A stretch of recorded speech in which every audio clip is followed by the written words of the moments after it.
Welcome to STV. నా పేరు శ్రావ్య. Bulletin updates చూద్దాం. రాజంపేట నియోజకవర్గం నందలూరు మండలంలో శ్రీ మాంతం షావలి దర్గా ఉరుసు మహోత్సవాల్లో తెలుగుదేశం పార్టీ రాష్ట్ర అధికార ప్రతినిధి మేడా విజయశేఖర్ రెడ్డి పాల్గొన్నారు. దర్గా పీఠాధిపతులు, దర్గా కమిటీ మెంబర్లు, ముజావర్లు విజయశేఖర్ రెడ్డికు స్వాగతం పలికిన శాల్వాతో సత్కరించారు. దర్గాలో ప్రత్యేక ప్రార్థనలు చేసి దువా నిర్వహించి మేడా విజయశేఖర్ రెడ్డిని ఆశీర్వదించారు. చెద్దరు, పూలహారాలను దర్గాలో సమర్పించారు. ఈ సందర్భంగా ఆయన మాట్లాడుతూ ఎప్పుడూ ఉరుసు జరిగినా వేలాది మందిగా ముస్లిం హిందూ సోదరులు మత సామరస్యాన్ని పాటించి పండుగలాగా జరుపుకునే ఆన్వాయితీ కొనసాగించడం ఆనందంగా ఉందన్నారు.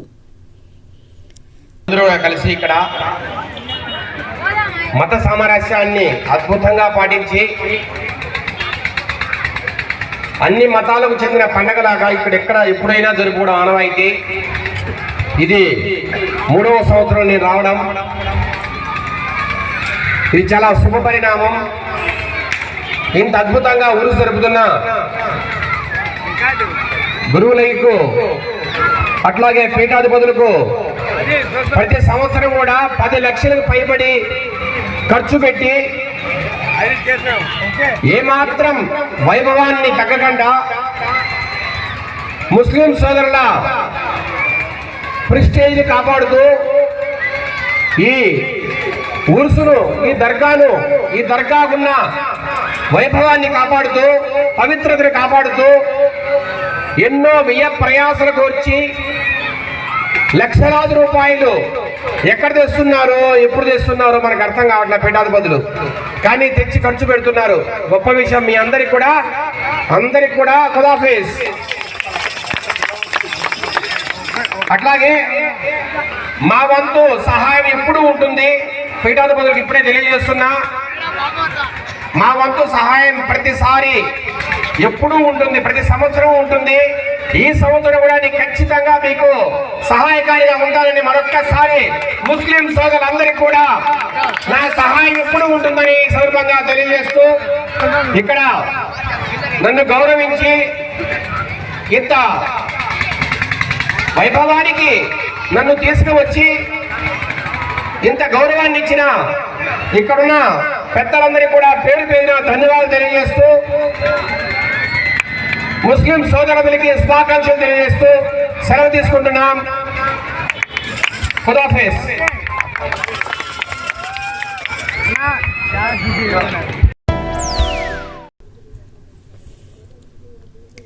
ప్రభుత్వం వచ్చి 5 నెలలవుతోందని, సూపర్ 6 హామీలు ఇంకా అమలు చేయలేదని ప్రభుత్వాన్ని అడగడం తప్ప అంటున్నారు వైఎస్ఆర్సీపీ అధికార ప్రతినిధి మార్గాని భరత్.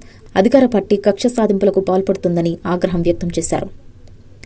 అప్పుడు మేము ప్రజల పక్షాన్ని నుంచుని గొంతెత్తుతామండి. తప్పేముందండి ఇందులో?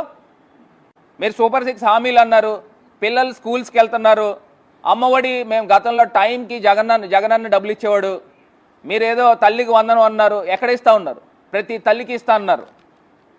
ఎంతమంది పిల్లలు ఉంటే అంతమంది పిల్లలకి ఇస్తా అన్నారు, మీరు ఇవ్వలేదు కదా. దాని గురించి మేము గొంతెత్తుతుంటే ఏం తప్పు ఉందండి? ఇప్పుడు కాలేజ్ పిల్లలు అందరూ కూడా డిగ్రీలకు కానీ లేకపోతే ఇంజనీరింగ్లు కానీ వివిధ కాలేజీల్లో ఆల్రెడీ వాళ్ళు రన్నింగ్ అకాడమిక్ ఇయర్ నడుస్తూ ఉంది. మరి వాళ్ళకి ఫీజులు కట్టాలి.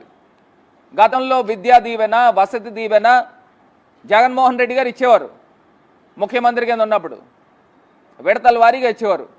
మరి మీరు ఎందుకు చేయట్లేదు? దాని గురించి ప్రశ్నిస్తే జైల్లో పెడతారా? దేనికి జైల్లో పెడతారండి?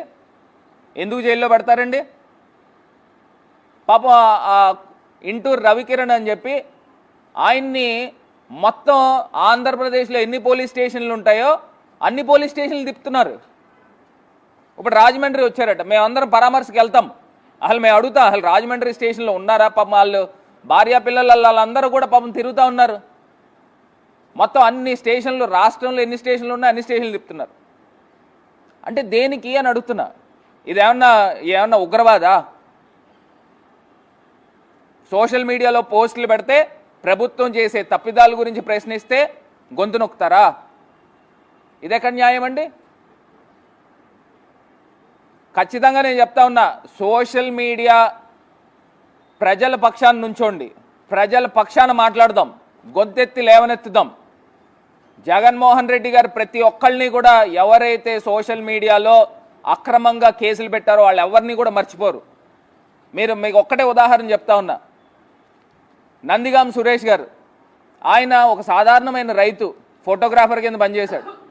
మరి ఆయన్ని అక్రమంగా అరెస్టులు చేశారు అని ముఖ్యమంత్రి, అప్పుడు ప్రతిపక్ష నాయకుడిగా జగన్మోహన్ రెడ్డి గారు వెళ్ళి స్టేషన్కి వెళ్ళి పరామర్శించి ఆయన్ని సాధారణమైన వ్యక్తిని తీసుకొచ్చి ఎంపీని చేశారు. సోషల్ మీడియా వారియర్స్ ఎవ్వరికి కూడా అన్యాయం జరగదు. ఖచ్చితంగా ముఖ్యమంత్రి గారు ప్రతి ఒక్కళ్ళని కూడా గుర్తుపెట్టుకుంటారు, మీకు తగు న్యాయం చేస్తారని కూడా ఈ సందర్భంగా తెలియపరుస్తున్నాం. ఇది కాకుండా మా పాపం వాలంటీర్స్ అండి, మరి 10,000 ఇస్తామని చెప్పి మరి సుమారుగా 4 లక్షల మంది వాలంటీర్లకి ఆశ చూపించి వాళ్ళని ఏం చేశారండి, గాలికి వదిలేశారు. పాపం వాళ్ళు సచివాలయాల చుట్టూరు తిరుగుతూ ఉన్నారు. మరి వాళ్ళకి ఏంట్రా అంటే ఏం లేదు, మొండి చేయి చూపించారు. మరి ఇది అన్యాయం కాదా? ఇది మోసం కాదా? దీని గురించి మాట్లాడితే జైల్లో పెడతారా? ఇది కాకుండా డైరెక్ట్గా జేసీ ప్రభాకర్ రెడ్డి గారు నాకు 30% వాటా ఇవ్వాల్సిందే బ్రాందీ షాపుల్లో, వైన్ షాపుల్లో అని డైరెక్ట్గా పబ్లిక్గా ప్రెస్ ముందు మాట్లాడాడు. అంటే డైరెక్ట్గా బెదిరింపులు చేస్తాం. మరి ఆయన పైన ఏం కేసులు కట్టారండి? దాని గురించి మేము సోషల్ మీడియాలో పెట్టకూడదా? ఏం తప్పు చేసినట్టండి? ఇది కాకుండా గతంలో అమ్మకి ఒడి నాన్నకి బుడ్డి అని చెప్పేసి ఇష్టం వచ్చినట్టు ఈయన లోకేష్ గారు కానీ ఇలా తెలుగుదేశం ప్రతి నాయకుడు, చోటా మోటా నాయకుడి దగ్గర నుంచి ప్రతి ఒక్కడు మాట్లాడాడు. సైకో జగన్ అని నోటికొచ్చిన మాటలు మాట్లాడారు. మరి అసలు వీళ్ళందరినీ ఏం చేయాలా అని అడుగుతున్నా. ఇవాళ ఒక్కటి గుర్తుపెట్టుకోండి, అధికారం అన్నది శాశ్వతం కాదు. ఖచ్చితంగా ప్రతి ఒక్కటి మీరు రెడ్ బుక్ పెట్టారు, మీరు ఇప్పుడు చేస్తూ ఉన్నారు. ఖచ్చితంగా ప్రతిదీ కూడా లెక్క ఉంటుంది, అది మర్చిపోబాకండి. నేను గోదావరి నదిలో తీసుకొచ్చి డైరెక్ట్గా డ్రైనేజ్ వాటర్ని తీసుకొచ్చి గోదావరి నదిలో వదిలేస్తున్నారు. ఆ రోజు మేము పూజలకు కూడా వెళ్ళాం, దీపావళి ముందు రోజు.